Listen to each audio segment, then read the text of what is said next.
Welcome to my class. I am Abdus Salam, and that I work for the betterment of my students, and especially I work for the development of their skill in English. Today I am going to make this video class especially for all kind of viewers who want to learn how to identify parts of speech.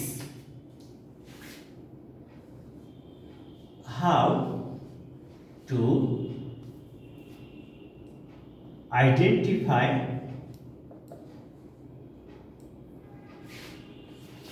parts of speech.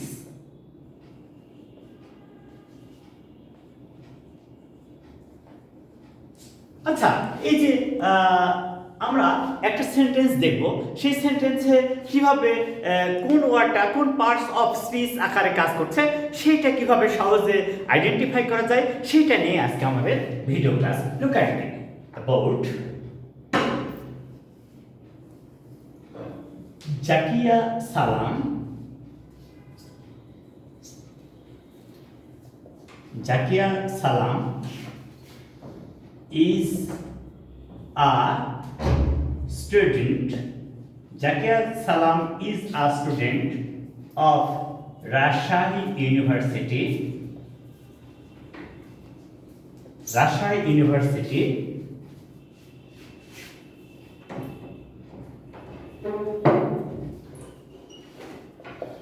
Zakia Salam is a student of Rajshahi University who wants to be an ideal citizen. Ideal citizen. Oh,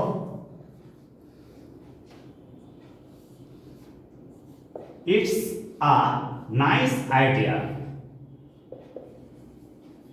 আচ্ছা, এই যে আমাদের ছোট্ট একটা sentence, এই ছোট্ট সেন্টেন্সটা থেকে আমরা কিভাবে বিভিন্ন পার্টস অফ স্পিচ আইডেন্টিফাই করা যায় সেটা নিয়ে কাজ করব, যা যে কোনো ধরনের ভিউয়ার্সকে হেল্প করবে। আচ্ছা, দ্য ফার্স্ট ওয়ার্ড জাকিয়া সালাম, it is the name of a person. It is the name of a person, so it is noun. Why? You know it better that noun is the name of anything. Noun is the name of anything, and the function of noun is very clear. That is, a noun is used as the subject of a sentence and sometimes the complement. Now it is the complement. It is the complement of a sentence. Complement. Now, who indicates Zakia Salam? Who indicates Zakia Salam? So that has connected Zakia Salam with the next part of this sentence. I mean, with the subordinate clause of this sentence. So it is relative pronoun. It is relative pronoun. আচ্ছা, relative মানে কি? Relative অর্থ হচ্ছে আত্মীয়। আত্মীয়র কাজ কি? আমার বাবা, আমার মা, আমার সন্তান, আমার বন্ধু, এরা যে আমার সাথে যে সম্পর্ক আছে এটাই হচ্ছে রিলেশন। আর ওই সম্পর্ক যে সৃষ্টি করে তাকেই বলা হয় রিলেটিভ। আর যে প্রোনাউনটা ওই আত্মীয়তা সৃষ্টি করে, যোগসূত্র সৃষ্টি করে, সম্বন্ধ সৃষ্টি করে তাকেই কিন্তু বলা হয় রিলেটিভ প্রোনাউন। তাহলে প্রোনাউন কি? A pronoun is a word which is used for noun. আচ্ছা, আমি জাকিয়া সালাম যদি এখানে বলি তাহলে কিন্তু বারবার জাকিয়া সালাম বললে শুনতে ভালো লাগবে না। Same word is odd for long time and again. So we have to change the noun with pronoun for the betterment and the smart English. Okay, তাহলে জাকিয়া সালাম is the name of a student. তাহলে এখানে সে subject is. আচ্ছা, এটা হচ্ছে বিভার। বিভার ইজটা হচ্ছে বিভার। এখানে আমরা যে বিষয়টা দেখব যে ইজ এখানে কিন্তু অক্সিলারি ভার্ব নয়, এখানে ইজ হচ্ছে বি ভার্ব বা লিঙ্কিং ভার্ব, ইজকে বি ভার্ব বা লিঙ্কিং ভার্ব, অর্থাৎ এই সেন্টেন্সে ইজটাই হচ্ছে মেন ভার্বের কাজ করছে। এই ইজের কাজ হচ্ছে সাবজেক্ট এবং কমপ্লিমেন্টের মধ্যে যোগসূত্র সৃষ্টি করা, তাই একে বলা হয় লিঙ্কিং ভার্ব, একে বলা হয় লিঙ্কিং ভার্ব। এরপরে যে বিষয়টা আসছে সেটা হলো কি যে আ। আচ্ছা স্টুডেন্ট এখানে কয়জন? জাকিয়া সালাম একজন, তাহলে আ এটা অ্যাডজেক্টিভ হয়। an adjective is a word, an adjective is a word which indicates the number, the quantity, the condition or the position of anything. So here now you can easily understand that a is indicating a single number, so that is an adjective, that is an adjective. So it is easy. Student, the people who are engaged in study are called students.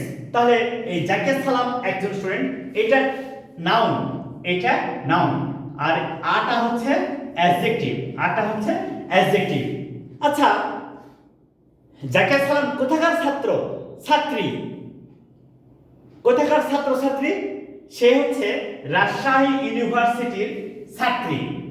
এই যে of preposition, এই Rajshahi university একটা noun, এটা হচ্ছে একটা noun, এই compound noun. Rajshahi university কি compound noun. এই নাউনের পূর্বে প্রিপজিশন অফ বসে এই জাকিয়া সালামের যে স্টুডেন্ট সে তার সম্পর্ক সৃষ্টি করেছে। তাহলে কি a preposition is a word which takes place before noun or pronoun in a sentence and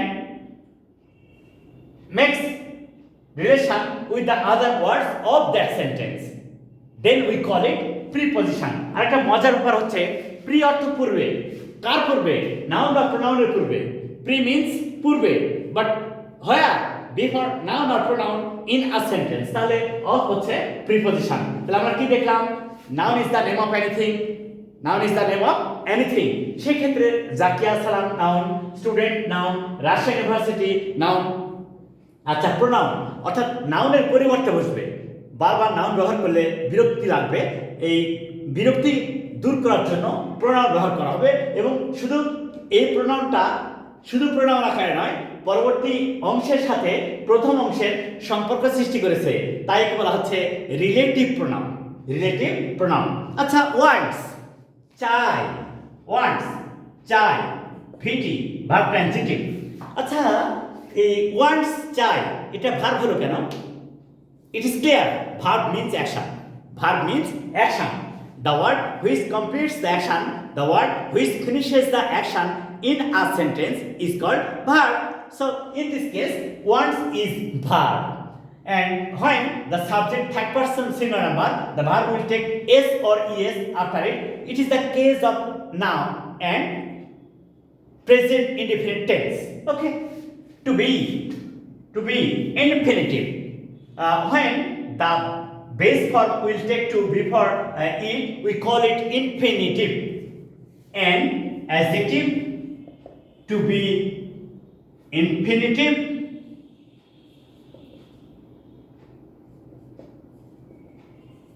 ideal, citizen. আচ্ছা সিটিজেন এটা তো নাউন, নাগরিক। সিটিজেন এটা হচ্ছে noun. What kind of citizen? Ideal. That is adjective, that is adjective. তাহলে সহজে বুঝতে পারছি যে an adjective is a word that indicates the quality, quantity or the condition of noun or pronoun in a sentence. In this case, ideal, adjective and adjective. But car adjective? এই সিটিজেনের adjective তারা। এই সিটিজেনটা কেমন হবে? an ideal, একজন আদর্শ। তাহলে প্রথম সেন্টেন্সটা আমরা সহজেই বুঝতে পারলাম। এখানে আবার বলছে ও ইটস আ নাইস আইডিয়া। তাহলে এই যে ও এটা হচ্ছে ইন্টারজেকশন, এটা হচ্ছে ইন্টারজেকশন। কারণ এই সবাই জানে যে যে ওয়ার্ড দ্বারা আনন্দ, দুঃখ, ঘৃণা, ভয়, বিষয় প্রকাশ পায় তাকে আমরা ইন্টারজেকশন বলি। তাহলে এই যে আমরা যে কিভাবে এই বিষয়টা তুলে ধরলাম সেটাই হচ্ছে আসলে পার্টস অফ স্পিচ। আচ্ছা, আর এই সেন্টেন্সটা কেমন দেখো তো, শি ওয়ার্কস নাইসলি।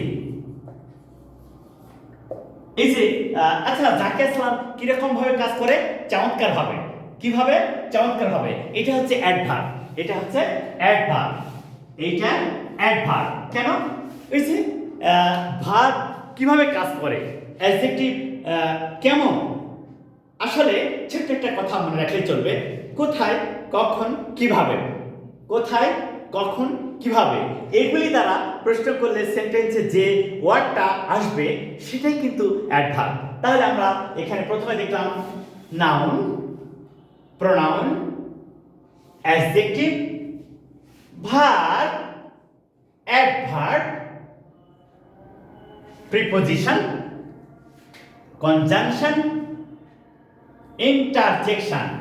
তাহলে এই যে পার্টস অফ স্পিচ যে ৮ প্রকার, আমরা এই ৩টা সেন্টেন্সের মাধ্যমে সেটা চমৎকারভাবে ব্যাখ্যা করতে পারলাম। আশা করি এই পার্টস অফ স্পিচ আইডেন্টিফিকেশন নিয়ে আর কোনো সমস্যা থাকবে না। Please follow this video from the beginning to the end and try to learn how to identify parts of speech in a sentence. আশা করি তোমরা সবাই ভালো থাকবে, সুন্দর থাকবে এবং আমার প্রতিটা ভিডিও ফলো করবে এবং শেয়ার করবে। আসসালামু আলাইকুম।